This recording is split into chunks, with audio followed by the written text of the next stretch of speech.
Queridos irmãos, bom dia. A graça e a paz do nosso Deus esteja conosco nessa manhã. Abra sua Bíblia no livro de Salmos. Encontre o Salmo de número 24. Será o Salmo a ser exposto na manhã de hoje. Salmo de número 24.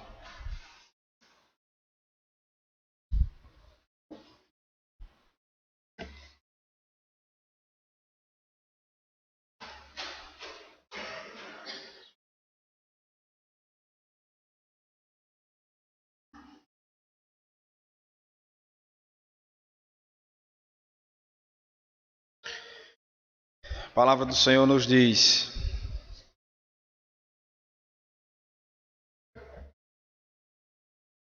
Ao Senhor pertence a terra e tudo que nela se contém, o mundo e os que nele habitam. Fundou-a ele sobre os mares, e sobre as correntes a estabeleceu. Quem subirá ao monte do Senhor? Quem há de permanecer no seu santo lugar? O que é limpo de mãos e puro de coração, que não entrega a sua alma à falsidade, nem jura dolosamente, este obterá do Senhor a bênção e a justiça do Deus da sua salvação. Tal é a geração dos que o buscam, dos que buscam a face do Deus de Jacó. Levantai, ó portas, as vossas cabeças, levantai-vos, ó portais eternos, para que entre o Rei da Glória. Quem é o Rei da Glória? O Senhor forte e poderoso, o Senhor poderoso nas batalhas. Levantai, ó portas, as vossas cabeças, levantai-vos, ó portais eternos, para que entre o Rei da Glória. Quem é esse Rei da Glória? O Senhor dos Exércitos. Ele é o Rei da Glória. Amém. Feche seus olhos, vamos ao Senhor em oração. Pai bendito, nós louvamos o Teu santo nome, que é digno de ser adorado e exaltado. Nos dás o grande privilégio, ó Deus, de poder nos congregar na manhã desse dia em que o Senhor separou para o deleite da nossa alma, para a adoração pública. Aqui nós estamos, conduzidos pelo Teu Espírito, corações preparados para prestarmos um serviço com excelência ao Senhor, mas ao mesmo tempo, com o coração cativo à Tua palavra, a voz do Teu Espírito, que nos ensina, que nos edifica, que nos instrui, que nos anima e que nos encoraja. Portanto, mais uma vez, ó Deus, que a voz do pregador não seja jamais sobrepujada pela voz do sumo e bom pastor. Nós rogamos ao Senhor que fale conosco por meio da exposição da Tua palavra, em nome de Cristo Jesus. Amém. Geralmente nós fazemos planos para ter conquistas na vida. Planejamos para comprar uma casa, planejamos para comprar um carro, planejamos investindo para, em algum momento, chamarmos alguma coisa de meu. Comprar um carro. Após comprar aquele carro, você poder dizer: esse carro me pertence. Essa casa, agora eu posso chamar de minha.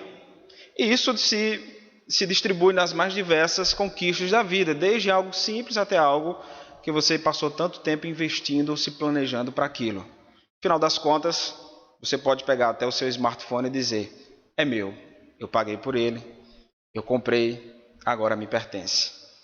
E assim nós somos conduzidos pelo pensamento de que tudo que nós investimos, tempo, recursos, dinheiro, sacrifícios, em algum momento da vida nós somos levados à conclusão de que isso agora me pertence.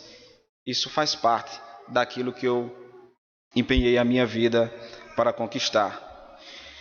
E não é de forma diferente quando nós olhamos para a Escritura, ao contemplarmos aquele que criou todas as coisas, não ter o direito de dizer é meu. Todas as coisas que foram criadas por Deus, Ele próprio tem o direito de dizer, me pertence. O Salmo de número 24, ele vai nos dar base ou argumentos para nós compreendermos que aquele que cria detém o poder de fazer com que ele criou aquilo que bem lhe aprouver. E essa é uma verdade que vai colocando de goela abaixo. Há muitas pessoas que até pensam que a própria vida é um monumento de autonomia humana. Você não pode chegar para alguém e dizer assim, a vida é totalmente minha e dela eu faço o que eu quiser. Porque dessa vida nós não passamos de mordomos, de gerenciadores das nossas ações e decisões que vai conduzindo a nossa vida. Então nem mesmo a nossa vida nos pertence, ela pertence àquele que criou. Da mesma forma que nós dizemos eu conquistei e é meu, então tudo que Deus criou é dele. Se nossa vida foi criada por ele, então pertence a ele. Assim é com as demais coisas. Davi, que é o autor deste salmo, nos mostra como Deus opera na sua criação e como ele traz essa verdade para a humanidade de que aquilo que ele criou lhe pertence. O Salmo 24 é um salmo que está colocado entre dois salmos considerados salmos messiânicos. Salmo 22 é o salmo que aponta para o sofrimento do Messias. Todo salmo messiânico, embora ele traga uma conjuntura debaixo do entendimento dos escritores acerca do rei, acerca do Messias, também esses salmos messiânicos, eles apontam para questões escatológicas, para promessas da vinda do Filho do Homem, para a vinda do ungido, conhecido como o Messias. O Salmo 22 mostra o momento do sofrimento, da encarnação de Cristo, até o momento em que ele vai à cruz. O Salmo 23 nos apresenta como esse Deus conduz as suas ovelhas, que tem um pacto estabelecido com o seu povo. E o Salmo 24, considerado como um salmo messiânico, mas um salmo de ascensão, ou aquele salmo que traz a vitória do rei, ou a conclusão da obra do rei, é-nos mostrado aqui no Salmo de número 24, como esse rei é apresentado diante da própria criação. Então, por ele ser um salmo messiânico, nós olhamos para ele de uma forma diferente, não só pela descrição imediata, como também pelos apontamentos do rei que é considerado neste salmo. Então ele está dividido em pelo menos 3 seções. Na seção de número 1 você vê o verso 1 e 2, falando sobre o Deus Criador. Verso de número 3 até o verso de número 6, você vê a segunda seção descrevendo aí o Santíssimo, ou aquele que é considerado santo. E do verso de número 7 até o verso de número 10, a terceira e última seção desse salmo aponta para a apresentação do Rei glorioso. Note, verso de número 1, o salmista Davi traz uma expressão enfática ao dizer que ao Senhor ou do Senhor, a primeira partícula desse verso, da linha primeira desse verso, tem o entendimento do, identificando posse, ou seja, possessão do Senhor pertence à terra, é dele a terra, e tudo que nela se contém.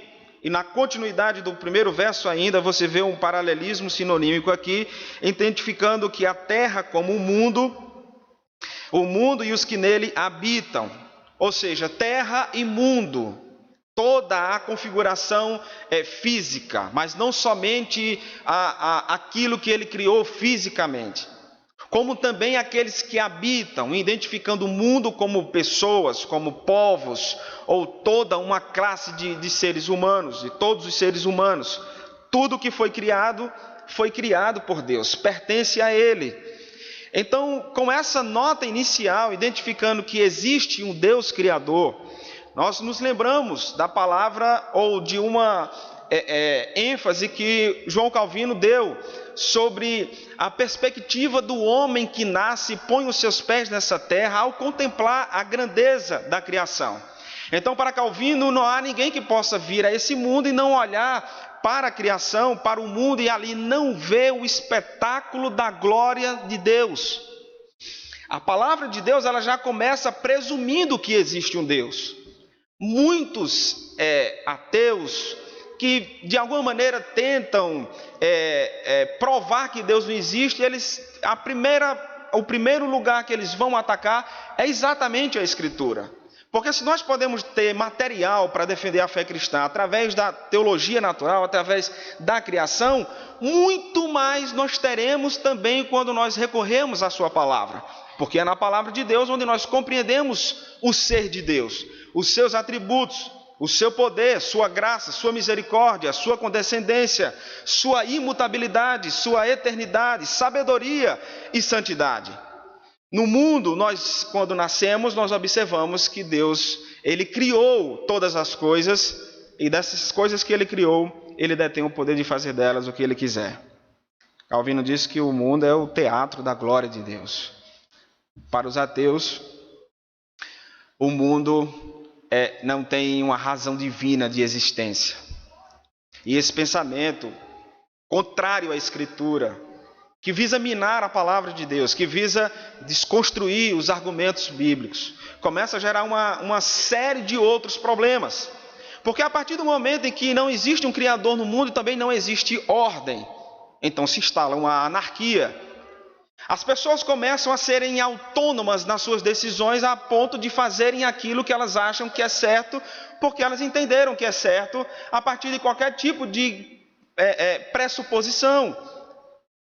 O final dessa história é que quando se olha para o mundo, a revelia de um Criador, as pessoas podem chegar à compreensão de que o aborto é uma prática que não vai ferir nenhum princípio. O corpo é da mãe, a mãe faz o que lhe aprouver. Então, o aborto não é uma prática que deva ser repudiada. Porque quem é detentora da vida tem a decisão. Então você vê como o pensamento da inexistência de Deus afeta diretamente o pensamento, a cosmovisão, a mentalidade da humanidade. Se Deus não existe, então não existe pecado, não existe lei, não existe ordem, não existe harmonia, não existe qualquer coisa que faça o homem ficar debaixo de uma submissão. E certa vez eu lendo um livro de um teólogo, não me recordo mais o seu nome, e ele foi muito feliz quando ele disse, parte dessa defesa do ateísmo sobre todos os ataques que eles fazem a Deus e a palavra, é exatamente a fuga do coração humano em não querer se submeter à existência de um Deus que demanda lei e ordem para a humanidade. Nada mais é do que, eu não quero que Deus exista porque eu não quero me submeter a Ele. Eu não quero que Deus exista porque eu não quero colocar as minhas decisões debaixo da ordem de outro. O salmista diz, tudo que existe, tudo que foi criado pertence a Deus. A nossa vida, o nosso trabalho, a nossa saúde, a nossa família, todas as coisas que você conseguir compreender como algo que faz parte da sua vida, entenda isso como uma dádiva de Deus, porque foi Deus quem criou. Deus é quem tem dado a sustentação para aquilo que Ele cria. O livro de Atos, capítulo 17, vai mencionar, até corroborando com a argumentação do salmista, de que Deus não somente cria as coisas, como Ele também dá a manutenção de tudo aquilo que Ele criou. Porque já imaginou Deus criar a terra, os homens, e deixar a terra e os homens a revelia das suas próprias decisões, se não houvesse as leis da física, da química, talvez tudo fosse um caos. Se Deus não colocasse a sua lei moral dentro do coração dos homens, os homens conseguiriam ser mais maus ainda do que eles já têm sido. E se nós olharmos para as notícias que nós temos visto frequentemente nos jornais, na televisão, ou em qualquer outro meio de comunicação, nós vemos que o homem tem sido mal de uma forma que assusta. Se mata a troco de nada, se tira a vida de outro por motivos banais. Por quê? Porque esse pensamento da falta da existência de Deus, a quem eu não devo prestar contas, faz com que a mente humana entenda que é possível viver a qualquer preço, sem ter nenhum tipo de punição, ou sem ter nenhum tipo de supervisão e superintendência sobre a criação. O Senhor criou todas as coisas e é dele. O nosso trabalho que nós temos, o Senhor abriu-nos, deu-nos a condição de poder trabalhar e desfrutar daquilo que nós obtemos através do nosso trabalho. Mas por ser dele, aquilo que ele criou, a terra que dá o fruto, os homens que trabalham para receberem o fruto do seu trabalho, observe, uma prerrogativa divina aí de que Deus nos deu para que nós também pudéssemos colaborar com a sua casa. Então todos os recursos que você tem, foi Deus quem te deu. Você não pode dizer que tem nada nessa vida se não for por causa da graça divina sobre tua vida, sobre as nossas vidas. Se Deus tem te dado saúde para trabalhar, glória a Deus, porque você tem tido saúde para trabalhar. As portas de emprego que têm sido abertas, é o Senhor que tem o feito. É lógico que demanda responsabilidade e toda uma conjuntura dos nossos compromissos e comprometimentos nessa vida. Mas é o Senhor quem vai nos dando graça sobre graça, nos fazendo ter e conquistar o que nós temos até hoje. E se não temos, se Deus é dono de todas as coisas, você não pode se desesperar. Você não pode antecipar os atos da providência. Porque a providência de Deus, como diz o pastor, ela sempre vai nos conduzir até o lugar onde Deus assim desejar. E ali o Senhor nos abençoa. Deus nos dá para que nós tenhamos a compreensão de que todas as coisas pertencem a Ele. Tudo que nela contém, o mundo e os que nele habitam. A vida pertence a Deus, os homens pertencem a Deus. O casamento pertence a Deus, o Estado pertence a Deus. Veja o que eu disse no início, se Deus cria, Ele tem autonomia para legislar. Se Deus cria, Ele tem autonomia para fazer do que Ele criou, o que Ele bem entender. Então, se Ele cria, Ele demanda ordem sobre aquilo que Ele criou. O casamento está sob a tutela divina. O Estado também está sob a tutela divina. Os relacionamentos estão sob tutela divina. A vida humana está sob a tutela divina. Nós não fazemos o que nós queremos, do jeito que queremos, da forma que nós entendemos. Nossa vida, ela tem um propósito, e o propósito está debaixo de viver para a glória daquele que criou todas as coisas para o louvor da sua glória. Então, tudo que existe tem uma centelha divina. Não há como fugir. Para onde você lançar o seu olhar, no seu trabalho, na escola, em casa, na igreja, em qualquer lugar para onde você lançar o seu olhar, você vai compreender que ali existe demanda da graça de Deus, fazendo fluir as coisas, fazendo com que homens, até mesmo com que homens revelem a dureza do seu coração e do seu pecado, como ele fez com o faraó, a fim de mostrar os seus propósitos de grandeza, de glória, de poder e de soberania. Mas para onde nós olhamos, para onde nós jogamos os nossos olhos, nós conseguimos observar que Deus demanda da sua providência. É inescapável à mente humana a existência de um Deus. Por isso que o salmista está preocupado aqui em dizer, Deus criou e tudo que é criação dele pertence a ele. O verso 2 diz, fundou-a sobre os mares e sobre as correntes a estabeleceu. Aqui nós temos uma explicação que Davi dá sobre o Deus Criador, que é dono de tudo, e a amostra de que Deus criou a terra inicialmente totalmente coberta de águas, conforme o Salmo de número 104, que eu gostaria que você abrisse também para nós vermos. Salmo de número 104, verso 5 até o verso de número 9.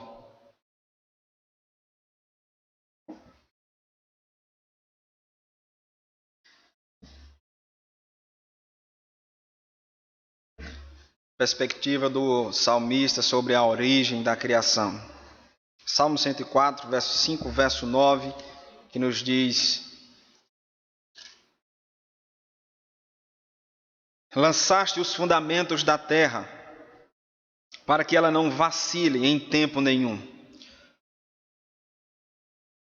Tomaste o abismo por vestuário e a cobriste. As águas ficaram acima das montanhas. A tua repreensão fugiram à voz do teu trovão. Bateram em retirada. Elevaram-se os montes, desceram os vales, até o lugar que lhes havias preparado.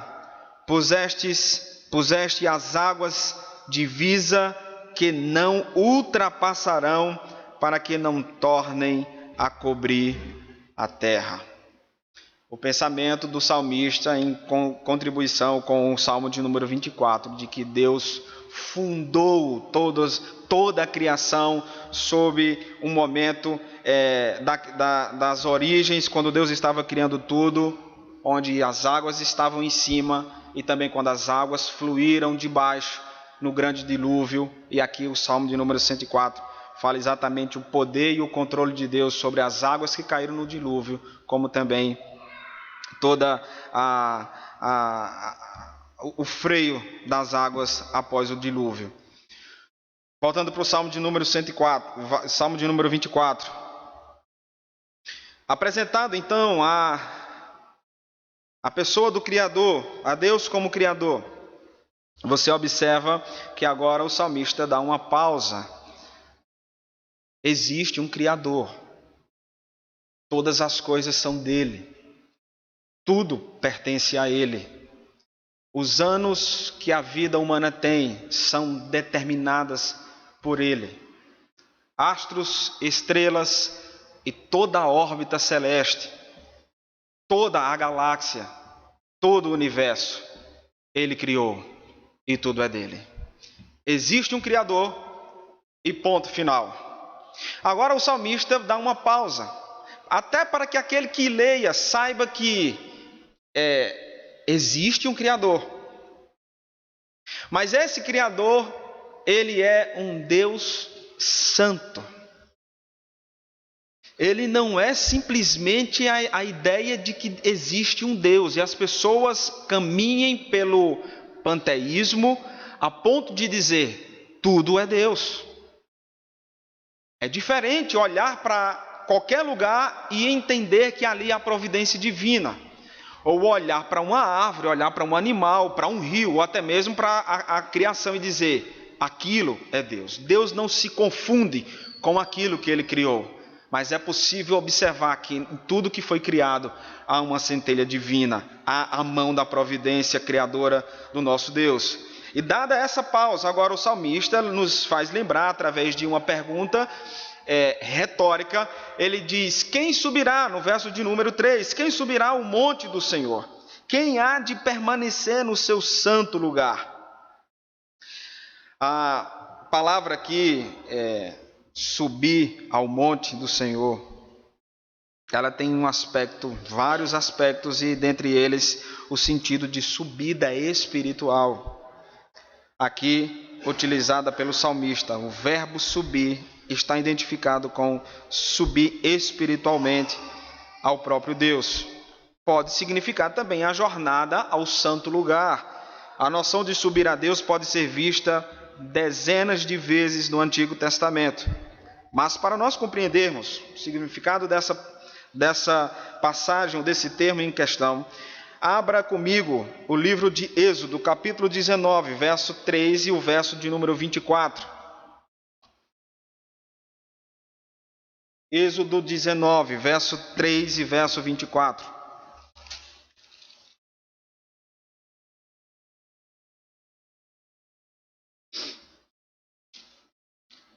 Êxodo 19, verso 3. Subiu Moisés a Deus e do monte do Senhor o chamou e lhe disse: assim falarás à casa de Jacó e anunciarás aos filhos de Israel. Verso de número 24. Replicou-lhe o Senhor: vai, desce,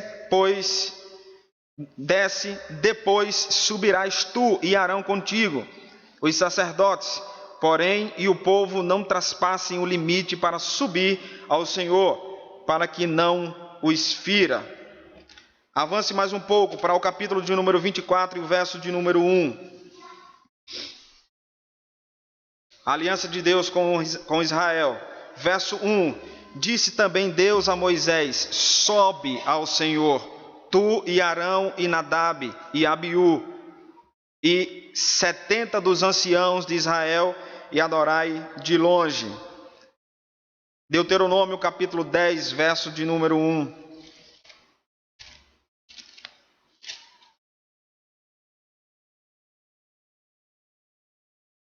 Deuteronômio 10, verso 1 diz: naquele tempo me disse o Senhor: lavra 2 tábuas de pedra, como as primeiras, e sobe a mim ao monte, e faze uma arca de madeira. O emprego desse verbo, que foi demonstrado em alguns outros textos, subir ao Senhor, implica numa subida espiritual, ou ir até o Senhor de forma que Ele ordene, e o acesso que nós temos a Ele, logicamente, por meio da vida espiritual que nós temos e pactual com o nosso Deus. Aí diversos outros textos poderiam nos apresentar, mas a pergunta que Davi faz é de que, se Deus é santo e Ele habita num lugar santo, quem é que pode subir ao monte santo do Senhor? Ele vai responder isso nos próximos versos. Mas aqui começam os primeiros apontamentos para o Messias. Porque é muito provável que de imediato o leitor se choque ao ler os próximos versos agora. Não dá para ler os próximos versículos sem o entendimento do questionamento que é feito no verso de número 3. Voltando para o Salmo de número 24. Quem subirá ao monte do Senhor? Quem há de permanecer no seu santo lugar? Não é simplesmente deslocar os pés até a presença de Deus. E aqui a presença de Deus prefigurada na Arca da Aliança. Quem pode ir à presença de Deus? Se nós observarmos todo o contexto do Antigo Testamento, somente o sacerdote podia adentrar o lugar santo para prestar sacrifícios a Deus pelo povo. Então, subir a Deus implica em demandas dadas pelo próprio Deus. Nós não podemos nos apresentar diante de Deus de qualquer forma. Ninguém, na verdade, pode subir até a presença de Deus. Ninguém pode ter acesso ao próprio Deus em sua santidade. Os homens estão debaixo dos seus pecados, estão aprisionados pelos seus erros, pelas concupiscências dos seus corações. Não se podem aproximar diante de Deus. A humanidade que pensa que se reportar a Deus de qualquer forma e assim ser atendida, pode até ser atendida por demandas da graça comum, mas ninguém pode adentrar o lugar santo da presença de Deus se antes Cristo não o tiver aberto o caminho para ele se aproximar. Quando nós dirigimos, assim como o povo de Israel antigamente dirigia os seus passos para a cidade de Jerusalém, onde estava lá a Arca da Aliança, as pessoas e as tribos, o povo, a igreja da antiga aliança que ali estavam, faziam todos aqueles ritos para se aproximarem diante de Deus, debaixo de uma concessão de Deus, ao instituir um sacerdote para que aquele povo pudesse ter acesso à presença de Deus. Hoje, de igual maneira, irmãos, nós temos acesso à presença desse Deus Santo. Não é porque nós somos bonzinhos, não é porque nós somos os melhores, não é porque nós nos sobrepomos a uma outra massa. Não, a única diferença que faz entre o crente e o não crente é porque há alguém em nosso lugar. E é por isso que nessa sessão nós precisamos prestar atenção em uma dupla situação, onde nós somos colocados aqui como aqueles que devem andar em santidade para se aproximar diante de Deus, como também levar em consideração o Santíssimo que é Jesus Cristo, que abriu o caminho para que nós tivéssemos acesso ao Monte Santo do Senhor. Quando nós vimos para a casa do Senhor, quando nós chegamos na casa do Senhor, a compreensão de que Deus é santo nos leva imediatamente a recorrer aos méritos do nosso Senhor. Porque ofuscada essa verdade, de alguma maneira nós poderemos nos entender como merecedores do acesso à presença de Deus. É por isso que nós temos um momento de confissão de pecado. É por isso que nós somos levados à compreensão de como nós somos pecadores. O livro do profeta Isaías deixa isso de forma muito enfática, muito clara, não somente para a igreja, mas para o mundo todo, de que estando diante de Deus, os homens devem temer a presença de Deus. Os homens devem compreender a sua limitação, como diz o Salmo de número 90. Devem compreender a finitude da sua vida, a gravidade dos seus pecados, o entendimento de que o Deus que está sentado no trono é santo, assim como o profeta Isaías teve aquela visão do rei que estava sentado no alto e sublime santo. Nós não podemos de qualquer maneira nos aproximar diante de Deus, porque o nosso Deus é santo. E hoje a igreja de Cristo, espalhada por toda a terra, que tem a alegria, o gozo, que é movido, que move o coração de crianças, de adolescentes, de jovens, de casais, de famílias inteiras, até a casa do Senhor, esse lugar onde nós nos encontramos, essa alegria que nos inflama, que nos move à casa do Senhor, ela também está investida da compreensão de que Deus é condescendente conosco, a ponto de nos receber em sua presença, através do seu Filho Jesus Cristo, para que nós possamos o adorar, para que nós possamos dirigir-lhe uma oração, para que nós possamos ouvir a pregação da sua palavra, sermos dirigidos mediante a sua lei. Tudo isso são bênçãos do pacto, mas é por graça divina, quando Deus nos dá o seu Filho Jesus, para que nós tenhamos esse acesso pleno à santidade de Deus. Mas o Monte Santo aqui não está figurado como um lugar a quatro paredes, um lugar físico. Não, meus irmãos. O Salmo de número 24 é um salmo messiânico. Ele tem promessas para o futuro, ele tem apontamentos para o futuro. Então, é um questionamento que é feito hoje em nossos dias. As pessoas confundem muito doutrinas bíblicas e acham que de alguma maneira, pelos vestígios, até mesmo da Igreja Católica Romana, de outras religiões que colocam no escopo dos seus ensinamentos a meritocracia do homem em receber algum bem divino. Ninguém subirá ao Monte Santo do Senhor, ninguém subirá aos céus de glória e de luz, para onde Cristo foi, sem que antes o caminho ensanguentado da cruz faça parte da vida daquela pessoa. Não tem esse entendimento de que a qualquer momento alguém pode decidir ir para o céu. E algumas pessoas, até pela própria situação dilacerante do coração, na perda de alguém, as pessoas costumam dizer, mas ela está num bom lugar. Ela agora está vivendo melhor do que nós estamos aqui. E é natural do sentimento de perda, esse tipo de palavra de conforto seja distribuído entre outros. Mas, meus irmãos, quando o salmista nos pergunta, quem subirá ao Monte Santo do Senhor? Ele está levando em consideração que Deus é o Criador de todas as coisas e que Deus é santo em todos os seus atributos, que o lugar onde Ele está é santo, que as suas ações são santas, que tudo que Ele faz tem a sua santidade no meio. Existe uma ruptura entre Deus e os homens. Deus não ama o pecador e aborrece o pecado. Ele odeia aquele que pratica o pecado de igual maneira, ele odeia as ações do pecador. É uma outra falácia, um outro tipo de mito dentro da igreja, das pessoas compreenderem que Deus ama o pecador, mas aborrece o pecado. Como é que Deus vai punir o pecador isolando ele da sua ação? Nenhum criminoso vai ser punido pelo seu crime, somente deixando em consideração a sua ação e ele vivendo lá em outro lugar em liberdade e a sua ação presa. Não, Deus pune o pecado no próprio pecador. Deus fez isso com seu Filho. A carne de Cristo ficou enferma por causa do pecado dos homens, embora ele jamais tenha cometido um pecado sequer. Mas a carne de Cristo ficou enferma, ele ficou enfermo por causa do meu pecado, por causa do seu pecado, por causa da maldade dos homens que habitam nesse mundo. Cristo é o diferencial para todas as pessoas do mundo que pensam, que querem ou que já se entendem como sendo filhas de Deus. Nós vamos para lá, para o Monte Santo do Senhor, para onde Ele está, porque Cristo, o nosso Redentor, foi quem abriu esse caminho.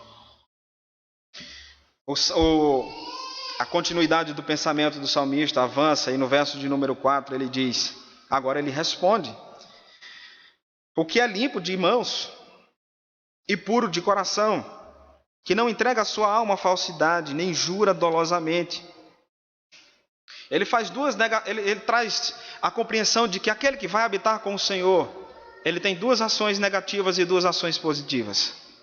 As duas ações positivas, ele é limpo de mãos, ele é puro de coração. Agora pare e observe, irmãos. Você está dentro dessas configurações, você está dentro dessa classificação, limpo de mãos, puro de coração. As ações negativas que nos faz lembrar a lei do Senhor. Ele não entrega a sua alma à falsidade, ele não jura dolosamente. Ele faz isso e não faz aquilo. Puro de mãos, limpo de coração, não entrega a sua alma à falsidade e não jura dolosamente. Nós não estaríamos dentro dessa condição que Deus nos ensina, através do entendimento de uma teologia orgânica. O que nós aprendemos aqui recebe argumento auxiliar a partir de outras informações, outros argumentos. Se existe a prescrição é porque é possível nós cumprirmos, é possível nós obedecermos. Mas faça uma introspecção. E veja como nós, às vezes, estamos distantes de sermos limpos de mão, puros de coração, não jurar dolosamente e não amar a vaidade. Aqui tem poucos mandamentos que podem ser entendidos à luz de outros. Mas se nós formos voltar para os 10 mandamentos, como é que nós nos colocamos diante dele? Quando nós olhamos para todos os mandamentos, nós já observamos que alguns deles nós violamos. E eu não estou falando nós exclusivizando um público apenas. Eu estou falando de todo mundo que dá de cara com a lei divina. Mas para a igreja é diferente. Porque além do Senhor nos dar a prescrição, nós também temos o seu Espírito que nos auxilia a fazer a vontade do nosso Deus. Porque do contrário também nós não conseguiríamos cumprir a vontade do nosso Deus. E com o Espírito de Deus, com os meios de graça, a oração, pregação da palavra, a ceia do Senhor, ainda assim o nosso coração muitas vezes desanda. A nossa vida tantas vezes incorre por caminhos diferentes. É por isso que nós devemos compreender que um salmo messiânico como esse, é ele quem faz a diferença para a vida do cristão. Cristo. Nós não conseguimos obedecer à lei divina, mas Cristo obedeceu.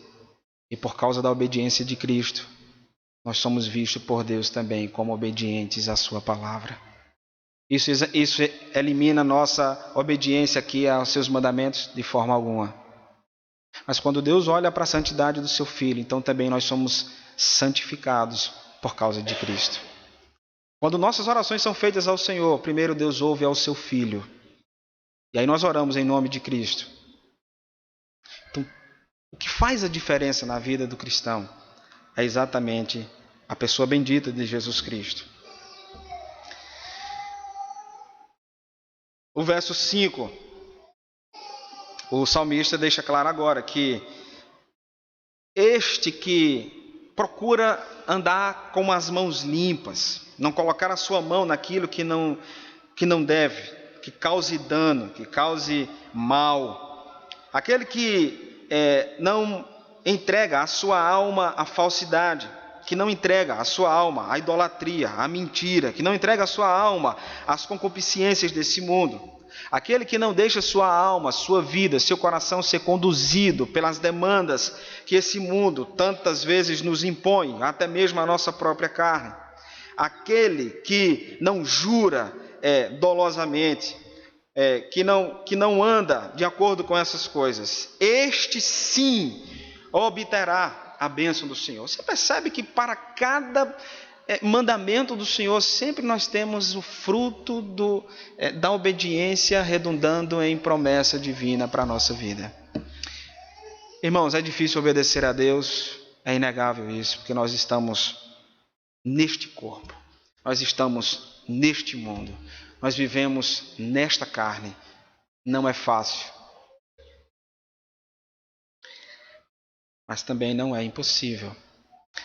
E aí é aquele que obedece ao Senhor, mesmo diante da dor, da dificuldade, da perda e de tantas outras coisas que nos façam repensar se vale a pena ou não.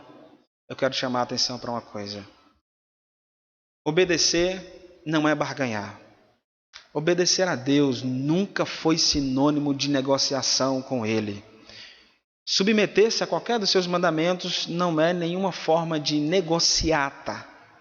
Eu faço para que tu me dê, eu ajo assim para que tu me... Não existe aqui articulação política com Deus. Não existe nenhum tipo de barganha entre as bênçãos da graça divina. Quando nós obedecemos, nós fazemos porque nós somos servos. Nós fazemos porque nós temos um Deus que nos criou e que já nos cercou de muitas bênçãos. Mas, como um efeito da obediência, Deus graciosamente ainda decide nos abençoar, porque nós temos o obedecido. Aí Deuteronômio 28 vai falar os frutos da obediência. Aquele que se submete à vontade do Senhor. Talvez Deus tenha retardado algumas bênçãos sobre as nossas vidas, por causa da nossa desobediência. Talvez Deus tenha segurado de nos abençoar, porque Ele deseja que nós tenhamos mais o coração humilde e obediente. Quando nós obedecemos, irmãos, tenha certeza disso. Deus vai te abençoar. Deus vai abençoar a sua igreja, Deus vai abençoar o seu povo, Deus vai abençoar aquele que de coração feliz e alegre faz a vontade do Senhor. Esta é a geração dos que este obterá do Senhor a bênção e a justiça do Deus da salvação. Tal é a geração dos que o buscam, dos que buscam a face do Senhor. Geração aqui não está relacionada a tempo. O termo geração aqui está relacionado a pessoas, dentro de uma compreensão de pessoas em todos os tempos, em todos os lugares. Esta é a geração dos que o buscam. Então você quer conhecer de fato um cristão? Então você vai ter agora a geração dos que buscam a Deus. O cristão, ele é cristão em todo e qualquer lugar. O mundo vê quem é aqueles que estão com suas vestes salpicadas com o sangue do Cordeiro. O mundo, à nossa volta, conhece aqueles que não andam na mesma via dos padrões do mundo. Embora eles não tenham o total discernimento, mas eles sabem que o cristão vive em um mundo diferente do mundo mau, do sistema maligno. Não estou dizendo com isso que o cristão vive numa bolha, isolado da vida nesse mundo. Como que, por exemplo, um cristão não pudesse assentar-se em uma das cadeiras do Congresso Nacional. Como que se um cristão, por exemplo, não pudesse ser um advogado criminalista. Embora entendamos da grande dificuldade que existe em fazer defesa num ambiente jurídico em situações como essa. Mas o cristão, ele vive nesse mundo, sempre sendo cristão em todos os lugares onde ele põe a planta do seu pé. Esta é a geração dos que o buscam. Existe uma diferença entre os filhos de Deus e os filhos das trevas. Existe uma diferença entre os filhos da luz e os filhos do diabo. Quando essas coisas começam a ser confundidas lá fora, esta é a geração dos que não o buscam. Quando o cristianismo começa a ser confundido com qualquer outro tipo de religião, esta não é a geração dos que buscam a Deus.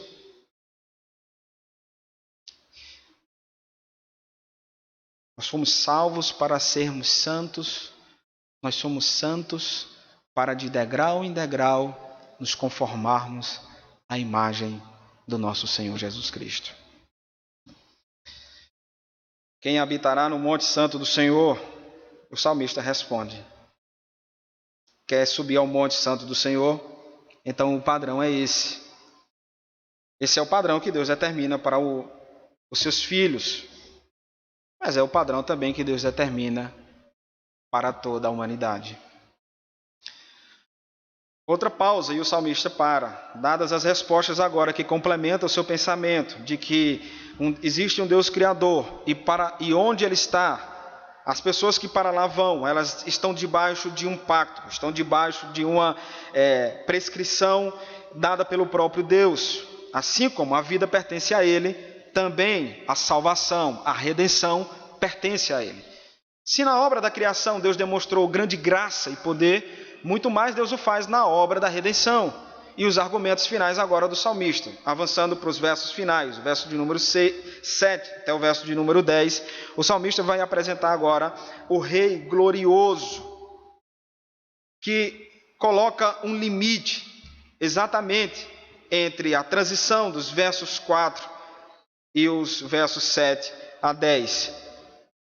Este Rei glorioso, que é apontado pelo salmista aqui agora no final, é o Rei que se chama Jesus Cristo. Verso 7 ao verso 10.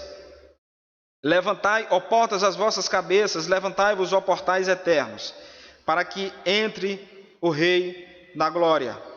Essa parte final, o pregador Charles Spurgeon faz uma menção de que quando o rei da Inglaterra chegava nos portais do palácio, um arauto se levantava e a voz daquele arauto era ecoada por toda aquela cidade, por todo o palácio. Ele dizia: abram-se os portais, abram-se as portas. E quando era dada a ordem, abram-se os portais, era anunciado que o rei estava ali. Os portais se abriam, as portas do palácio se abriam e ali o rei entrava. Agora esse rei que está aqui, onde existe uma perspectiva de vida eterna, onde está concluído os brados da cruz, Cristo morreu, e sendo Ele o Rei, agora Ele não ascende para ser um rei sem todos os direitos da realeza. Cristo, quando morreu, Ele foi assunto aos céus. Lembra do que diz João 14, quando é dito pelo narrador, nas palavras de Cristo: para onde eu vou, eu levarei vocês também. Não se turbem os vossos corações. Credes em Deus, credes em mim também. Para onde eu vou, há muitas moradas, há muitos lugares. Mas importa que eu vá primeiro para que vocês vá depois. O anúncio da vitória do rei é maior explicada e vista quando esse rei glorioso morre e ao terceiro dia ele ressuscita para dar esperança àqueles que nele acreditaram. Você tem esperança em Deus? Então sua esperança em Deus, ela vai além do túmulo, ela vai além dos dias de vida que foram determinados para esta vida.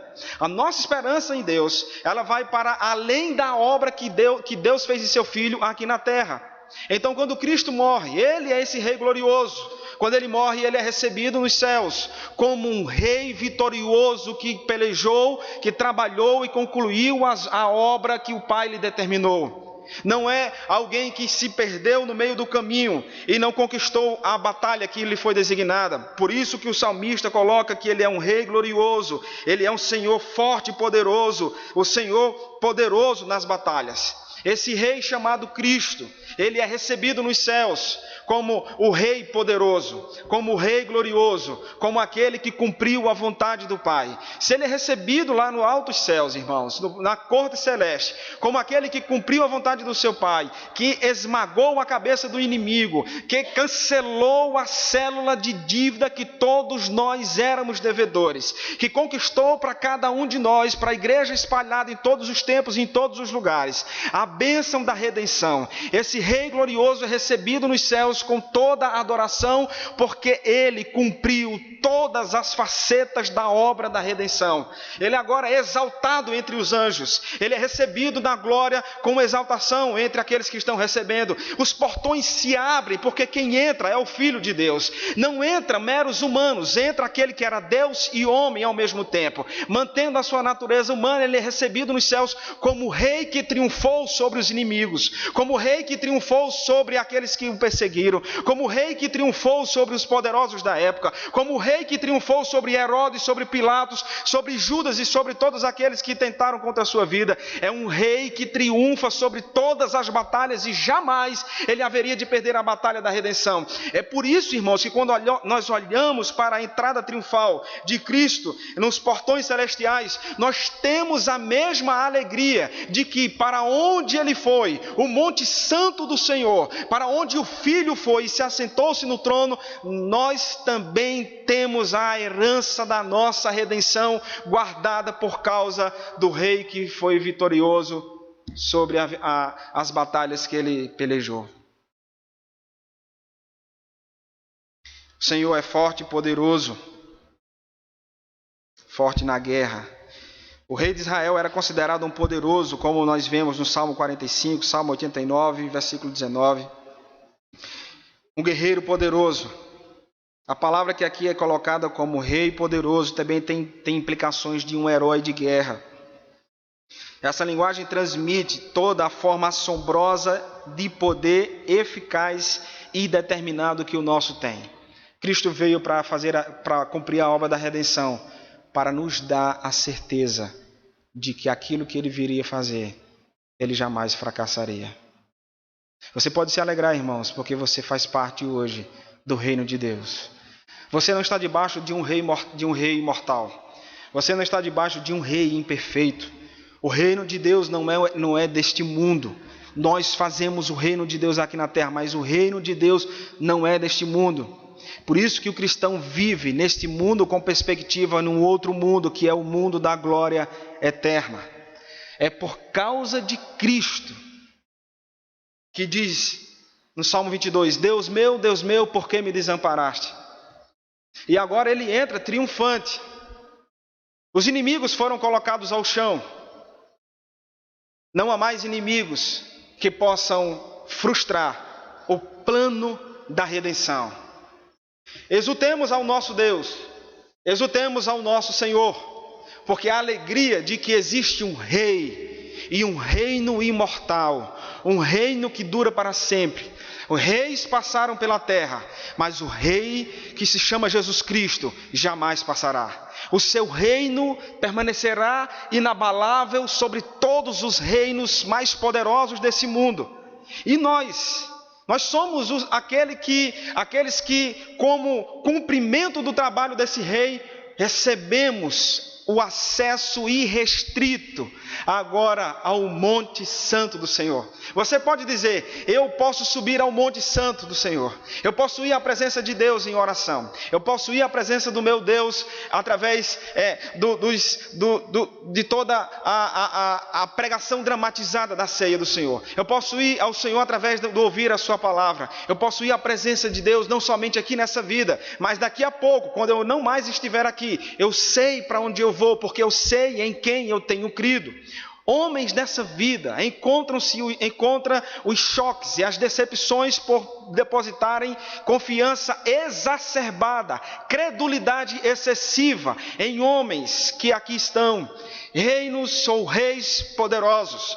O homem mais poderoso que você conhecer na face da terra, ele não passa de pó, que sob o vento desse rei poderoso, que se chama Jesus Cristo, somente no seu soprar, ele vem a se fragmentar. Então confie num rei que governa sobre todas as coisas, que cumpriu um chamado, um mandato divino, que outros homens não poderiam cumprir, e que granjeou aquilo que nós não poderíamos conquistar pelas nossas próprias obras, pelos nossos próprios méritos. Muitos acreditam em diversos deuses, em diversos homens, em diversas filosofias, mas não acreditam no único que pode dizer: eu venci, para levá-los também à presença do Deus que criou todas as coisas. Os homens sabem que existe Deus, mas eles precisam saber que existe um rei que é poderoso, se chama Jesus Cristo, que tem pelejado as batalhas da igreja, que tem confiado à igreja homens falhos como nós, para darem seguimento à obra do Senhor. Mas esse rei jamais haverá de perder a batalha que nós enfrentamos, que a sua igreja enfrenta, porque ele é o rei que tem todo o poder. Se você tem, de alguma maneira, desconfiado, perdido as esperanças no Deus que você acredita, no Deus que você tem ouvido com muita frequência, a palavra de Deus, eu quero lhe chamar a confiar no Deus que determinou a redenção através do seu Filho. A sua esperança de vida eterna está na presença do Deus Santo. Eu quero lhe chamar a confiar em Cristo Jesus, que trabalhou na redenção, mas que é forte e poderoso na sua vida, no seu trabalho, nas demandas difíceis que você tem vivido. Ele não é só um rei que conquistou a salvação, ele é um rei que governa sobre todas as coisas deste mundo. Eu quero encerrar com uma palavra que Abraham Kuyper falou sobre esse rei glorioso. Não há 1 centímetro desse mundo onde Cristo Jesus, o rei poderoso, não possa dizer: é meu. Todas as coisas lhe pertencem, inclusive a nossa salvação. Feche seus olhos, vamos orar.